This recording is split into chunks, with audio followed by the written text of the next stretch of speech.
तो भाई आंध्र प्रदेश के मछलीपट्टनम के एक छोटे से गांव के किसान परिवार में विजुअली इंपेयर्ड स्टेट में पैदा होने के बावजूद MIT जैसे वर्ल्ड रिनाउंड यूनिवर्सिटी से ग्रेजुएट होकर भारत में बोलेंट इंडस्ट्रीज नाम की सक्सेसफुल कंपनी रन करने वाले श्रीकांत बोला की सक्सेस और उनकी लाइफ जर्नी को सेलिब्रेट करती है राजकुमार राव स्टारर फिल्म श्रीकांत, जिसे डायरेक्ट किया है तुषार हीरानंदानी ने, जिन्होंने इससे पहले सांड की आंख और स्कैम 2003 जैसे प्रोजेक्ट्स को डायरेक्ट किया था। तो भाई क्या वो इस बार श्रीकांत बोला जैसे इंस्पिरेशनल पर्सनालिटी की बायोपिक के साथ जस्टिस कर पाते हैं या फिर नहीं? आइए इसी के बारे में थोड़ा और डिटेल में बात करते हैं। हेलो गाइस, मेरा नाम है अभिषेक और आप देख रहे हैं nerdy insight and this is the movie review of Srikanth. So let's begin the show.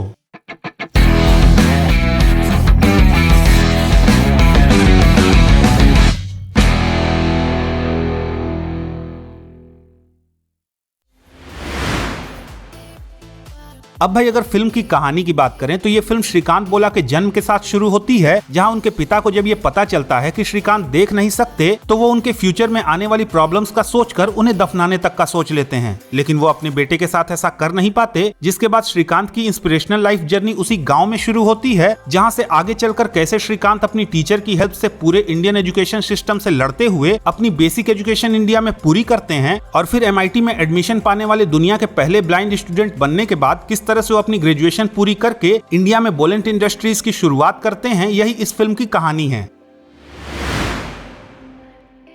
अब भाई अगर आप ये फिल्म देखोगे तो आपको ये फिल्म काफी लाइट हार्टेड लग सकती है, पर ऐसा नहीं है कि यहाँ पे फिल्म का सब्जेक्ट या फिर स्क्रीन प्ले कोई कैजुअल अप्रोच लेता है, बल्कि ये लाइट हार्टेडनेस आती है श्रीकांत बोला की पर्सनालिटी से, जो कहीं भी ना तो खुद के लिए सॉरी फील करता है और ना ही दूसरों से सिंपैथी की डिमांड करता है। In fact through out the film हम श्रीकांत बोला को कई बार ये कहते हुए सुनते हैं कि उन्हें स्पेशल ट्रीटमेंट नहीं बल्कि इक्वल अपॉर्चुनिटीज चाहिए, जो कि अगेन सोसाइटी की उस नैरो माइंडेड अप्रोच को टारगेट करता है, जहाँ लोग किसी भी डिफरेंटली एबल्ड पर्सन को देखकर उसे सपोर्ट करने के बजाय उसे सिंपली बेचारा समझकर सोसाइटी से अलग थलग कर देते हैं।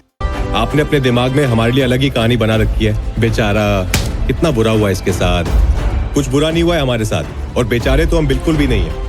साथ ही ये फिल्म श्रीकांत बोला की लाइफ की स्ट्रगल्स को भी हमारे सामने काफी रियलिस्टिक मैनर में रखती है, जहां उन्हें विजुअली इंपेयर्ड होने की वजह से कैसे सोसाइटी के हर नॉर्म को चैलेंज करके सोसाइटी में अपनी राइटफुल प्लेस पाने के लिए लड़ना पड़ता है। फिर चाहे वो 12th में ब्लाइंड होने के कारण उनका साइंस स्ट्रीम पाने के लिए कोर्ट केस लड़ना हो, या फिर प्लेन में अकेले ट्रेवल करने के लिए एयरलाइंस अथॉरिटीज को कन्विंस करना, ये सब कुछ इस फिल्म में हमें काफी रियलिस्टिक और ग्राउंडेड अप्रोच के साथ दिखाया गया है। और ये फिल्म कहीं भी सिंपैथी क्रिएट करने के लिए कुछ भी बढ़ा चढ़ा के दिखाने की कोशिश बिल्कुल भी नहीं करती। तो आप समझ नहीं रहे, मेरा जाना बहुत इंपॉर्टेंट है। मेरा MIT में एडमिशन हुआ है। I cannot let you fly alone.